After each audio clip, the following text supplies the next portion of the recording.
मेरे साथ हैं सागर से बीजेपी विधायक शैलेंद्र जैन। और आज विधानसभा में नेहरू की प्रतिमा हटाने को लेकर तमाम बवाल मचा। ये बताइए, नेहरू की प्रतिमा हटा दी सरकार ने और वहाँ पर अम्बेडकर की प्रतिमा लगा दी। इसको लेकर कांग्रेस ने विरोध भी जताया और आपत्ति भी जताई। आप उनसे पूछिए उनकी आपत्ति काहे में है। उनकी आपत्ति अगर बाबा साहब अम्बेडकर जी को लेके है तो निश्चित रूप से उन्हें पूरे देश से, पूरे राष्ट्र से इस बात की क्षमा मांगनी चाहिए, क्योंकि उन्होंने जीवन पर्यंत बाबा साहब के नाम पे वोट मांग के और सत्ता प्राप्ति का माध्यम उन्होंने बना रखा था। मैं समझता हूँ उनका ये जो दोगलापन है वो सामने प्रकट हो गया है कि बाबा साहब का नाम जो है सिर्फ वोट प्राप्त करने के लिए किया जाएगा, और अगर प्रजातंत्र के मंदिर में बाबा साहब का चित्र लगाने का विषय आता है तो फिर उन्हें उसकी चिंता नहीं होती है। मैं समझता हूँ कि संविधान के रचयिता के नाते, भारत रत्न के नाते, सामाजिक मूल्यों का पुनः स्थापन करने के एक ऐसे व्यक्तित्व के नाते उनका चित्र यहाँ लगा देना नितांत ना इसको मैं आवश्यक मानता हूँ, बल्कि वर्तमान परिस्थितियों में बहुत ही उचित है। अच्छा, कांग्रेस का कहना है कि बाबा साहब अम्बेडकर का चित्र लग जाता, साथ में नेहरू का लगा रहता, तो इसमें क्या आपत्ति थी? अब मैं नहीं मानता कहीं और चित्र लगाया जा सकता है, तो हम लोगों को नेहरू जी के चित्र पर कहीं कोई आपत्ति नहीं है।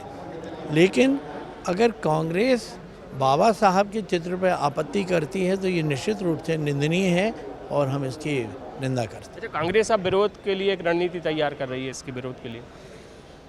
कांग्रेस के पास अब 5 साल बहुत पड़े हुए हैं विरोध करने के लिए, वो विरोध करेंगे, ये बात हम मानते हैं।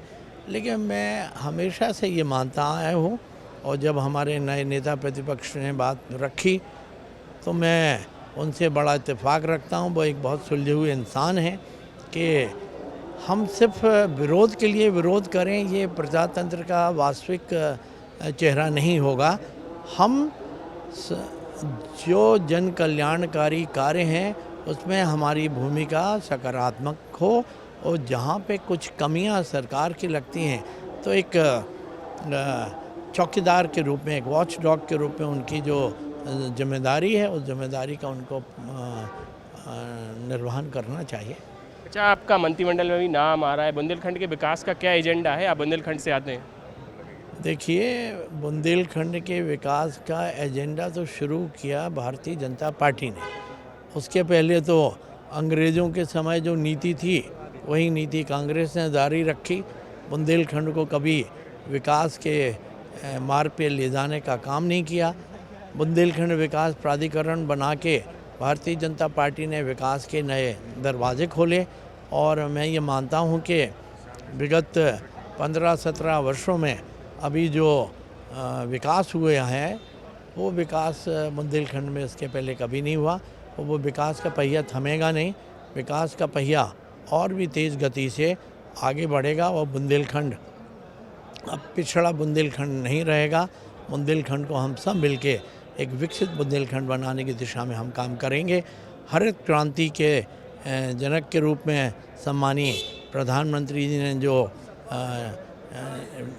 योजना बनाई है, वो जो नदी जोड़ो योजना बनाई है, उस योजना से निश्चित रूप से आप मानेंगे कि सबसे ज़्यादा लाभ जो है हमारे बुंदेलखंड को होने वाला है। और बुंदेलखंड एक बार खेती के मामले में, इरिगेशन के मामले में अगर आप स्वावलंबी हो जाएगा तो फिर कोई कारण मैं नहीं देखता कि बुंदेलखंड को आगे बढ़ने से कोई ताकत रोक सकती है। तो देखिए, शैलेंद्र जैन का साफ एजेंडा है कि बुंदेलखंड का जो विकास है वो और विकसित बुंदेलखंड बनाने का उनका सपना है। कैमरामैन यशवंत के साथ अरुण त्रिवेदी, पब्लिक फर्स्ट, भोपाल।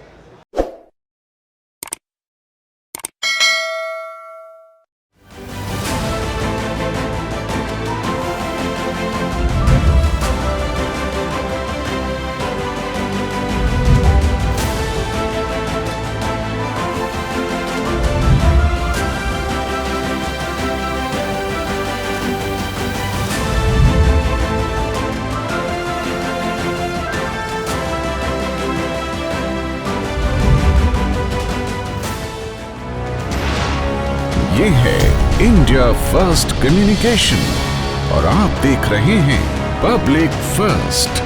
सर्वदा भारतीय।